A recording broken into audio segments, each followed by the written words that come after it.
Welcome back. More than 20 people have been killed and dozens more injured in a train collision in Alexandria City, Egypt.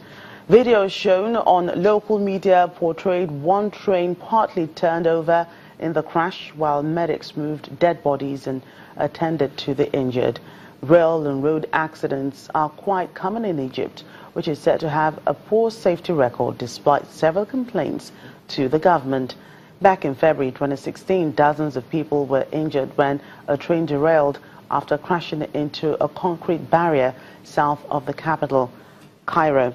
And in early 2015, a crash between a train and a bus carrying school children northeast of the capital killed at least 7 people.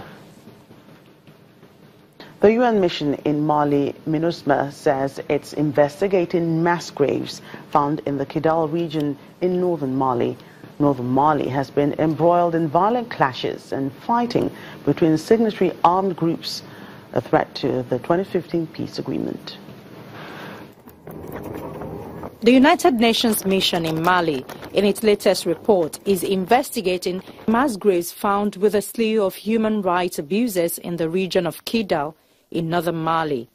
The region has been beset by conflict between rival groups in recent weeks, threatening to disrupt a 2015 peace agreement. The mission's human rights director says it has investigated reports on 34 cases of human rights violations in the area, including the forced disappearances of minors. We concluded that there have been 2 individuals' graves found in addition to 2 mass graves. The challenge that we have is to determine the way that those people have been executed or killed. We don't know how many bodies are in those mass graves and individual graves, and then also who are to be responsible. He praised the armed groups for their cooperation in the investigation. I'm glad that for this exercise, the armed group have cooperated to really let free the human rights investigators to do their work. But for us, which is important, that to make sure that after we leave, there is no retaliation against civilians. Northern Mali, once a popular destination for adventurous tourists, has turned into a launch pad for jihadist attacks across the Sahara and the Sahel to the south. Tuareg insurrection in 2012 created a big vacuum. Former colonial master France intervened a year later to push the Islamists back, but struggled to stabilize the country.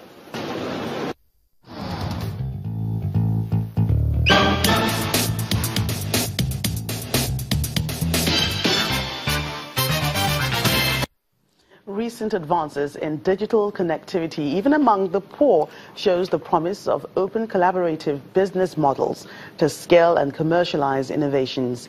Technological innovation is becoming a lead economic and social development driver in Africa. According to a 2016 report by Disrupt Africa, the number of tech startups that secured funding increased by 16.8% when compared to the previous year. However, one of the biggest challenges faced by many startups across the region is a commercial talent and skills gap. Many company founders who are software builders with strong technological backgrounds find it difficult to monetize their products, scale up their business, or raise seed finance. Let's discuss opportunities and challenges that exist in that sector. And manager of Inspire Business Incubator, Bankole Oloruntoba, joins us on the program. Welcome to Network Africa.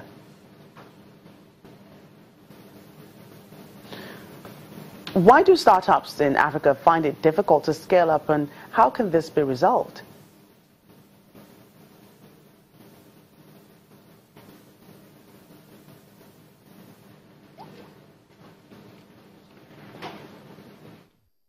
We can't seem to connect with him. We'll try that a little bit later, but let's just move on to something else at the moment.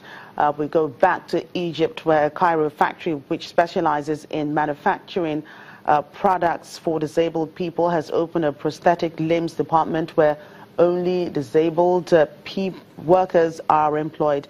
The factory, in cooperation with the Japanese fund, is enabling the disabled get a life by earning a wage. Take a look. This factory, owned by the Coptic Evangelical Organization for Social Services, has opened its doors to customers in Cairo, Egypt. They manufacture prosthetic limbs for the poor while using mobile van service to deliver their products free of charge, as well as providing routine maintenance for their users.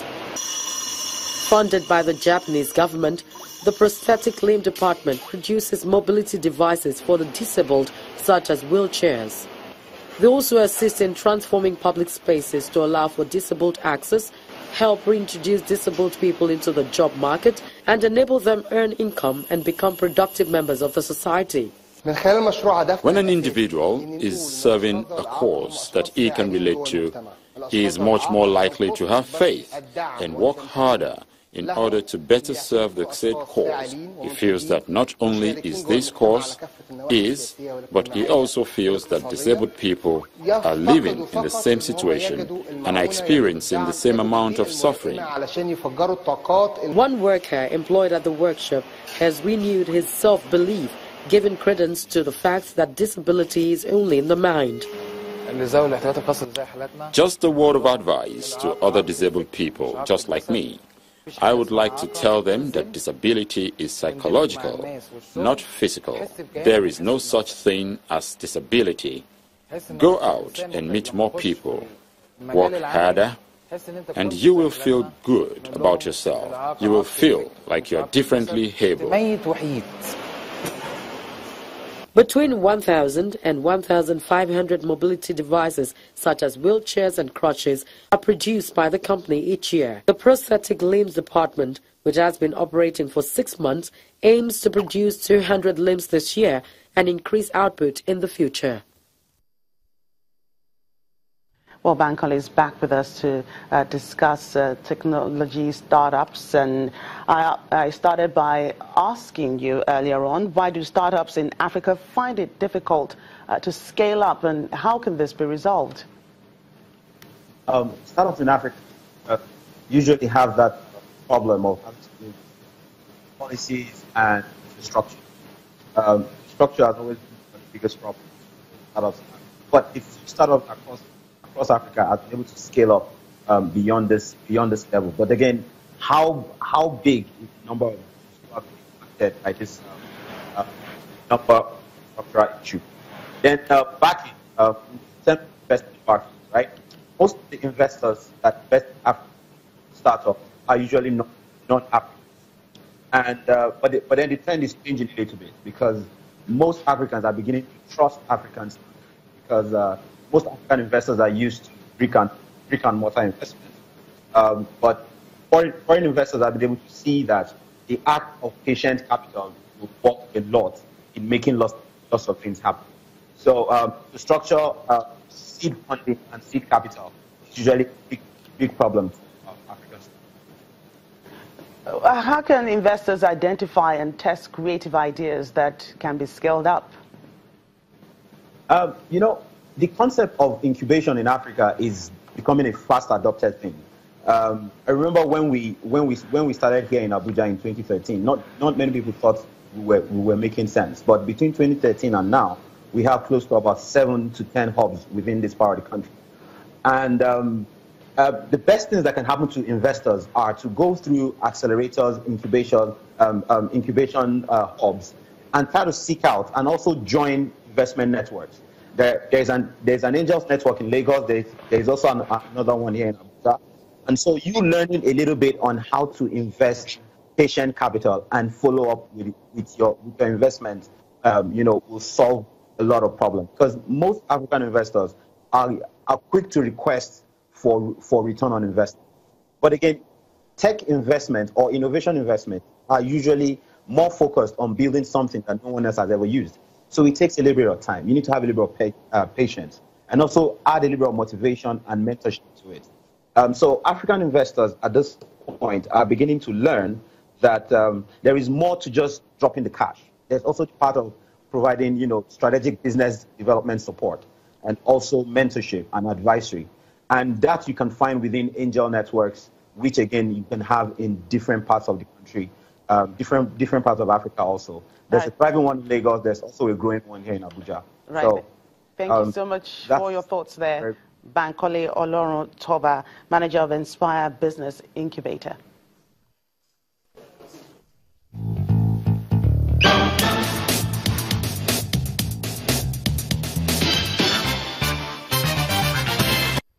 That's Network Africa. Thank you so much for watching. I'm Joke Rogers.